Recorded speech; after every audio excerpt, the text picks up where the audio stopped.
नमस्कार, आप देख रहे हैं न्यूज़ पीआर। रियासना आपके साथ है, हमारे साथ मौजूद हैं रंजीत झा। आज बिहार की सियासत में काफ़ी हलचल रही क्योंकि बिहार में मंत्रिमंडल का विस्तार अंततः हो गया। इसके अलावा हमें 17 नए चेहरे मिले और सभी को नए नए विभाग दिए गए और इसको लेकर भी कई सवाल उठ रहे हैं और आरोप प्रत्यारोप का सिलसिला फिर से शुरू हो चुका है, विवाद शुरू हो चुके हैं और उसमें से हमारे पास कुछ सवाल हैं जिसके बारे में आज हम कुछ डिस्कशंस करेंगे। तो सबसे पहला सवाल, उससे पहले हम ये बता दें कि आप लोग जो ये हमसे कह रहे थे कि आपके सामने देख के बात करें, यानी कि कैमरे के सामने, तो जब भी कोई वार्तालाप होता है, बातें होती है, तो कम्युनिकेट करना होता है और उसके लिए हमें सामने एक दूसरे को देखना होता है क्योंकि ये लगे कि हम एक दूसरे से बात कर रहे हैं। चलिए अब मुद्दे पे आते हैं। सबसे पहला सवाल, मंत्रिमंडल का विस्तार का मुद्दा अचानक से कैसे सुलझ गया? एक तो अचानक से सुलझने के पीछे एक तो कहानी जो है ही, विवाद तो लंबा चला लेकिन कल के बाद कुछ ही देर में अचानक सुलझा। हाँ, हमने एक वीडियो बनाया और उसके 10-15 मिनट बाद ही ये खबर आती है कि 12:30 बजे कल शपथ ग्रहण होना है। दरअसल है क्या कि बिहार के मुख्यमंत्री हैं नीतीश कुमार, कोई छोटे मोटे आदमी नहीं है। और जब मीडिया में उनसे कोई सवाल करते कि कैबिनेट का विस्तार क्यों लटका पड़ा है, तो शुरू से कहते आ रहे थे बीजेपी जो है लिस्ट नहीं दे रही है, और फिर बीजेपी की ओर से यह कहा गया कि हमने लिस्ट दे दी है। उसके बाद फिर नीतीश कुमार से मुलाकात होती है लोगों की, मीडिया की, तो फिर सवाल पूछा जाता है कि अब क्या दिक्कत है, अब क्यों नहीं विस्तार कर देते हैं। तो नीतीश कुमार कहते हैं भाई लिस्ट मिलेगा तब तो यही आई थिंक इसके कारण बहुत इम्पैक्ट पड़ा। हाँ, पहले तो ऐसा नहीं होता था, इतना लंबा हम लोग देर नहीं लगाते थे। तो नीतीश कुमार की यह बात जो है एनडीए के बीच गड़बड़ी की आशंका को जग जाहिर करने लगा कि आखिर मुख्यमंत्री को ही नहीं पता है क्या, मुख्यमंत्री के हाथ से कंट्रोल छूट रहा है क्या। मुख्यमंत्री अब बस जो उन्हें कहा जाएगा कि लीजिए अब ये सब कुछ हो गया, अब आप घोषणा मतलब ये कठपुतली वाली बातें आ गई। हाँ, पपेट सिस्टम में आ गए क्या। तो इतना भी खराब संदेश नहीं जाना चाहिए था। और नीतीश कुमार का ये बयान या इस ओर इशारा करने लगा कि बीजेपी और जदयू के बीच तालमेल बिल्कुल नहीं है। या तो बीजेपी झूठ बोल रही है या जदयू झूठ बोल रहा है, या मुख्यमंत्री नीतीश कुमार ऐसा कैसे कह सकते हैं अपने कैबिनेट के बारे में कि हमारे पास सूची नहीं आ रही है जो हम विस्तार करें। बिल्कुल। तो यह संदेश बीजेपी और जदयू के बीच गया है। शायद बीजेपी भी मुझे लगता है इस बात का इंतजार कर रही थी कि एक छोटा सा संदेश कम से कम ये चला जाए कि बीजेपी जो चाहेगी बड़ा भाई है बीजेपी। हाँ, तो बीजेपी ने क्या किया, तुरंत बाद अचानक से यह लिस्ट जो है नीतीश कुमार के पास पहुंच गया होगा। वो जैसे ही पहुंचता है और ये घोषणा भी हो जाती है, और ये सवाल नीतीश कुमार को भी खटकेगा ना। आज जब हम ग्राउंड पर मौजूद थे, नीतीश कुमार जब वहां से गुजरे, उनके चेहरे पर बहुत खुशी थी। वो स्वाभाविक तौर पे खुशी रहेगी, इसके भी पीछे आप समझ सकते हैं। उनके पास भी बहुत सारे विभाग आए हैं, सामान्य प्रशासन, गृह विभाग, मंत्रिमंडल सचिवालय, निगरानी, निर्वाचन और ऐसे सभी विभाग जो कि किसी को आवंटित नहीं है। सब ये नियम होता है। मुख्यमंत्री के पास वो सभी विभाग रहते हैं जो किसी अन्य को दिया नहीं जाता है। अब उनका मन है तो अपने ऊपर से किसी एक विभाग को किसी और को दे सकते हैं। तो नीतीश कुमार के लिए टेंशन की बात यह थी क्योंकि जब फॉर्मूला तय नहीं हो रहा था उस वक्त चर्चा थी कि गृह विभाग आप छोड़ दीजिए और ये शाहनवाज हुसैन को दे दीजिए, ये तमाम तरह की बातें हो रही थी। और इसके साथ ही यह भी कहा जा रहा था कि टोटल 22 मंत्री अगर शपथ लेंगे तो फॉर्मूला जो है कैसा होगा कि 8 सीटों का फासला रहेगा, मतलब 8 मंत्री जो बीजेपी के अधिक रहेंगे। ये पूरा हिसाब किताब चल रहा था। लेकिन नीतीश कुमार कच्चे खिलाड़ी नहीं है, सियासत के माहिर उन्होंने केंद्र के बेसिस पर मांग लिया हक। हाँ, तो उन्होंने दिमाग लगाया ना। उन्होंने कहा कि चलिए ठीक है, लेकिन गृह विभाग हम कैसे छोड़ देंगे। गृह विभाग अमूमन हर राज्य में मुख्यमंत्री अपने पास रखते हैं। होता है। हाँ, ये हम कैसे छोड़ देंगे। तो इस पे वो सफल हुए, प्रेशर बना करके इन्होंने इसकी शुरुआत भी कर दी थी। तमाम तरह के इधर उधर से विधायक जोड़ने लगे थे, रात मीटिंग चल रही थी, मजबूत दिखाने की कोशिश कर रहे थे। उसके बाद क्या हुआ कि कैसे विवाद ठीक हो, 8 सीटों का फासला वो नहीं चाहते थे। तो अभी आप देखेंगे जो आपके पास सूची है उसमें मुख्यमंत्री समेत 31 चेहरे हैं बिहार कैबिनेट में फिलहाल। तो मैक्सिमम गुंजाइश 36 की होती है, तो 5 चेहरे और शामिल हो सकते हैं। तो वो जो 5 चेहरे शामिल होंगे तो उस 5 चेहरे को लेकर के विवाद था। बिल्कुल। और मैं वो आपको एक्सप्लेन कर रहा हूँ कि वो 5 चेहरे जिसपे सहमति नहीं बन रही थी, इसमें कहा जा रहा था कि वो 5 बीजेपी कोटे से ही बनाए जाए मंत्री। लेकिन ये हार मानने वाले में से नहीं है। नीतीश कुमार ने यह भी दिखाया, आज भी दिखाया, जो 17 नए चेहरे आए बैलेंस्ड है एकदम। 9-8 का आया, बड़े भाई है ठीक है, एक आप ले लीजिए एक्स्ट्रा, 9-8 का फॉर्मूला यहाँ हुआ। फिर भी अभी जो आप सीन देखेंगे तो अभी बिहार कैबिनेट में 4 चेहरे का अंतर है। जेडीयू में 12 है टोटल, उसमें 16 है। तो इस तरह से पूरा हिसाब किताब निकला। नीतीश कुमार को अगर शामिल कर ले तो 13 हो गए, 13 हो गए, तो 13, 16 और 2 उधर। तो इस तरह करके 31 टोटल हो जाते हैं। लेकिन जो ये 5 का हिसाब है, इसमें नीतीश कुमार ने कहा कि इस पे विवाद सुलझाना पड़ेगा। और यही कारण है कि पिछले 2.5-3 महीने से ये जो खिटपिट लगातार चल रही थी, और घोषणा करने के बाद, सब कुछ फाइनल करने के बाद भी मंत्रिमंडल का विस्तार टाल दिया गया। नीतीश कुमार ने कहा जब सब कुछ फाइनल हो जाएगा तो हम आपको जानकारी सौंप देंगे। बिहार से भाजपा के नेता दिल्ली दौरा करने लगे, वहां जाने लगे, मीटिंग होने लगी, लिस्ट बन गई, चेहरों पर मुहर लग गई, लेकिन बावजूद क्लियर नहीं हो रहा था। क्लियर इसलिए नहीं हो रहा था कि वो 5 सीटें ही रिया विवाद का जड़ है। हाँ। अब तो फाइनली सहमति ये बनी कल की किरकिरी के बाद कि बिहार कैबिनेट में, बिहार एनडीए में अगर तालमेल ही नहीं है तो कैसे कम होगा। तो जो ये किरकिरी जो उत्पन्न हुई, तो उसको देखा गया कि इस 5 सीटों को फिलहाल दरकिनार कर दिया जाए। ना रहेगा बांस, ना बजेगी बांसुरी। विवाद आगे करते रहेंगे, थोड़े विभाग बांट दिए जाए, काम शुरू हो जाए, फिर जब होगा फिर मीडिया भी शांत और काम भी सुचारू रूप से चला जाएगा। अब देखिएगा कि आपके पास जो लिस्ट है, जरा दिखाइएगा, उसमें आप ये देखिए कि मैक्सिमम कितने जो है विभाग बांटे गए हैं। मुझे लगता है कि सबके पास अब 2, 1, 2, 1, 2 इस करके है, 3, 2 एक और 2 ही है मैक्सिमम। 3, 2, 3 आदमी को, मुख्यमंत्री को अगर छोड़ दे तो बाकी सबके पास 2 है। तारकिशोर प्रसाद को छोड़कर सबके पास आई थिंक 2 है। तारकिशोर प्रसाद के पास 3 है, वो है वित्त विभाग, वाणिज्य कर और नगर विकास एवं आवास। हाँ, ये ठीक है, वो डिप्टी सीएम है, थोड़ा सा बनता भी है, वित्त विभाग उनके पास रहना भी चाहिए। लेकिन परंपरा रही है कि डिप्टी सीएम, तो डिप्टी सीएम तो 2 डिप्टी सीएम भी है।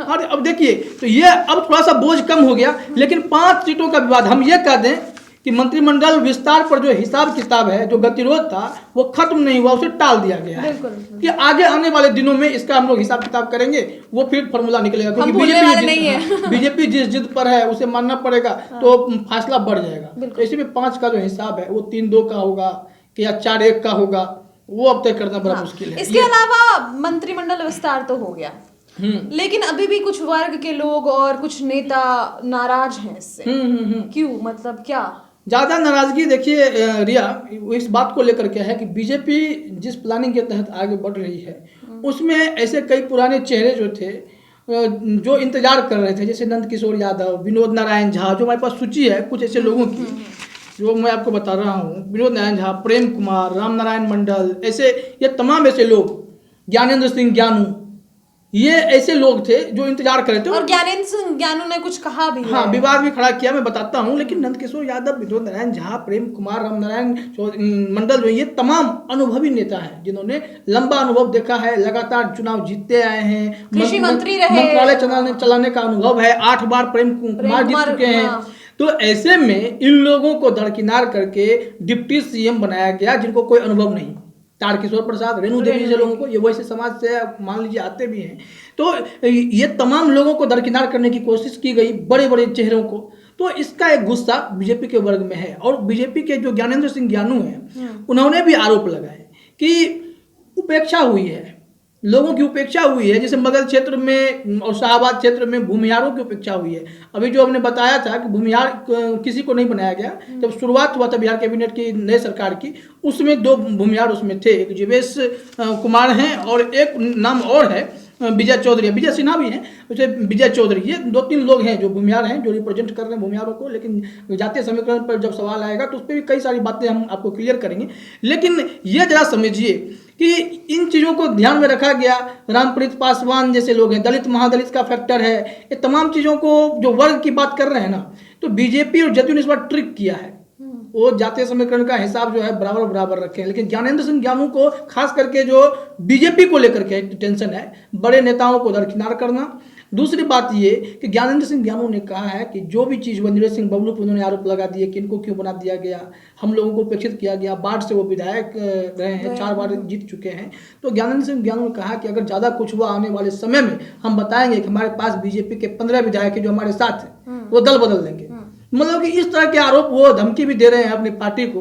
हालांकि इस बार जो बिहार कैबिनेट में जो विस्तार हुआ है वो सब कुछ दिल्ली से तय हो रहा है, बिहार में दखलंदाजी कम है। तो इस वजह से सब ऑपरेशन दिल्ली से ही होगा। इस वजह से ऐसे चेहरों को ही शामिल किया जा रहा है जो वहाँ की सुने, जो अपने मन की नहीं करे। सुशील कुमार मोदी भले ही बीजेपी के चेहरे थे और इन तमाम चीज़ों को वो ध्यान में रखते थे, लेकिन नीतीश कुमार के प्रति वो ज़्यादा श्रद्धा रखते थे, उनकी बात ज़्यादा सुनते थे। मैंने एक चीज़ नोट किया था, जो पैटर्न था कि 3 वजहों से जो है बिहार एनडीए ने अपने सीटों का बंटवारा किया, चेहरे जो शामिल किए, कि ऐसे लोग जो भविष्य में एनडीए में जुड़ सकते हैं। जैसे यादवों को जोड़ने की कोशिश जो हो सकती है, लेकिन यादव जुड़ेंगे नहीं, इनको क्या रहता है, टेंशन रहता है, तो वो हो जाते हैं कि वह जिसे कम जगह मिले फिर भी नहीं हिले। मैं पॉइंट नोटिस किया था, वह ऐसे लोग जिसे जगह नहीं भी मिले फिर भी नहीं हिले, जैसे भूमिहार होते हैं, ब्राह्मण होते हैं, दरअसल वो मोस्ट ऑफ द टाइम वो एनडीए को सपोर्ट करते हैं, चाहे उनके ओर से रिप्रेजेंटेशन जाए या नहीं जाए। भूमिहार को तो नहीं, लेकिन इस बार ब्राह्मण को रिप्रेजेंटेशन मिला है। मंगल पांडे पहले से थे और 2 संजय झा और आलोक रंजन झा को जगह दी गई है। इसके अलावा ऐसे समूह को कम तरजीह देना है जो गैर एनडीए दलों के ऊपर झुकाव रखते हैं। कुछ ऐसे भी नेता होते हैं, हर एक दल में विधायक होते हैं, ज्ञानेंद्र सिंह ज्ञानू बागी हो रहे हैं, तो ऐसे लोगों को एनडीए जो है कम तरजीह दे रही है कि ऐसे लोग हो सकता है आने वाले दिनों में मंत्री भी बनाते हैं। जैसे अब जदयू में श्याम रजक को देख लीजिए, सब कुछ मिला हुआ था फिर भी वो बागी हो गए थे, वो चले गए आरजेडी के साथ। तो ये सीन क्रिएट ना हो, इस बात की चिंता थी। उसके बाद ऐसे लोगों को टारगेट किया जाए जो भविष्य में एनडीए से जुड़ सकते हैं। इन तमाम फैक्टरों को ध्यान में रखा गया था। ये थी पूरी इसकी बात, जो नाराज मतलब जो है इन्हीं सभी बातों हाँ, के बेसिस पर, इन्हीं सभी पॉइंट्स के बेसिस पर ये समीकरण तैयार किया गया, जिसके चलते बीजेपी के कुछ वर्ग के लोग नाराज जताए जा रहे हैं। कहीं भी होता है, चुनाव के वक्त टिकट नहीं मिले तो नाराजगी, मंत्रिमंडल में जगह न मिले तो नाराजगी। अब देखिए आपके पास जो अगला जो चर्चा उठती है जातीय समीकरण की। जातीय समीकरण के बारे में हमने आपको जानकारी दी थी रिया, कि इसमें बैलेंस किया गया है, बैलेंस करने की कोशिश हुई है। और ये देखिए, मुस्लिम 2 है, ब्राह्मण 2 है, भूमिहार रिप्रेजेंटेशन नहीं है, यादवों का रिप्रेजेंटेशन जो है इस बार नहीं दिया गया, लेकिन पिछले बार था है पिछले, मतलब ऑलरेडी जो है उसमें है, उसमें रिप्रेजेंटेशन है। राजपूत 4, कुशवाहा 2, मल्लाह 1, वैश्य 2, कुर्मी 1, कायस्थ 1, दलित और महादलित 1-1 है। तो इसने बीजेपी और जेडीयू ने क्या किया है कि लगभग बराबर सबको दे दिया। राजपूत 4 एंट्री हुई है और सबको बराबर बांटा है। बीजेपी ने अगर 1 मुस्लिम दिया है तो जेडीयू ने भी 1 मुस्लिम दिया है। उसी तरह ब्राह्मण में 1 बीजेपी से 1 जेडीयू से। तो पूरा इस तरह का समीकरण, मतलब इक्वल। हाँ, ये जातीय समीकरण तैयार किया गया है। इसमें इनको चिराग पासवान का फैक्टर भी देखना था, लोजपा का भी फैक्टर देखना था, तो दलित महादलित वोट बैंक को साधने की कोशिश करनी थी, तो वो भी देखा गया। जैसे कि बीजेपी और जेडीयू दोनों ने किया। एक सुनील कुमार जो भोरे से हैं, वो डीजी रह चुके हैं, लेकिन वो दलित हैं। जनक राम जो जनक चमार खुद को लिखते हैं, वो रह चुके हैं। संतोष सुमन को रिप्रेजेंटेशन तो पहले से ही है, वो मुसहर समुदाय से आते हैं। तो कुल मिलाकर के ये देखिए, जातीय समीकरण जो है इसके पीछे माइंडसेट वही है कि किसी को इग्नोर नहीं किया जाए, लेकिन जो इग्नोर हो रहे हैं, जिन्हें जैसे कहा सवर्ण को कहा जा रहा है कि इग्नोर करने की कोशिश है, कहाँ इग्नोर करने की कोशिश है? राजपूत से तो 4 जाहिर हैं, सिर्फ भूमिहार का रिप्रेजेंटेशन नहीं है इस बार, लेकिन पहले किया जा चुका है। ब्राह्मण से तो 2 हैं ही, अभी हो ही, ब्राह्मण में पहले 1 मंगल पांडे वहाँ थे ही। तो इस तरह से देखा जाए तो जातीय समीकरण में ज़्यादा घालमेल नहीं है। और माइंडसेट मैंने जो अभी आपको समझाने की कोशिश की है, तमाम उन तबकों को टारगेट करने की कोशिश है जो ये इससे आगे आने वाले दिनों में बिहार एनडीए को मजबूती मिल सके, यह कोशिश की गई है। उसके अलावा एक और सवाल खड़े हो रहे हैं कि बहुत सारे इसमें जो लोग हैं उनके क्राइम रिकॉर्ड्स हैं, क्राइम हिस्ट्री रही है, तो ऐसा क्यों, मतलब फिर ऐसे लोगों को मंत्री क्यों बनाना जो ऑलरेडी हमें पता है पहले से ही कि क्राइम रिकॉर्ड्स हैं उनके खिलाफ, उनके हिस्ट्री में बहुत सारे रिकॉर्ड्स है। प्लस ये भी हो सकता है कि आगे चढ़कर भी वो अपने पावर का गलत इस्तेमाल करें। रिया, इसमें मैं अब क्या कहूँ कि विकल्प नहीं है सरकार के पास, क्योंकि हमने इससे पहले ही कल एक हमने वीडियो किया था जिसमें हमने बताया, लोगों को जानकारी दी है कि 163 विधायक ऐसे चुन के आए हुए हैं जिन पे क्रिमिनल रिकॉर्ड है, खास करके उसमें सब दल के हैं।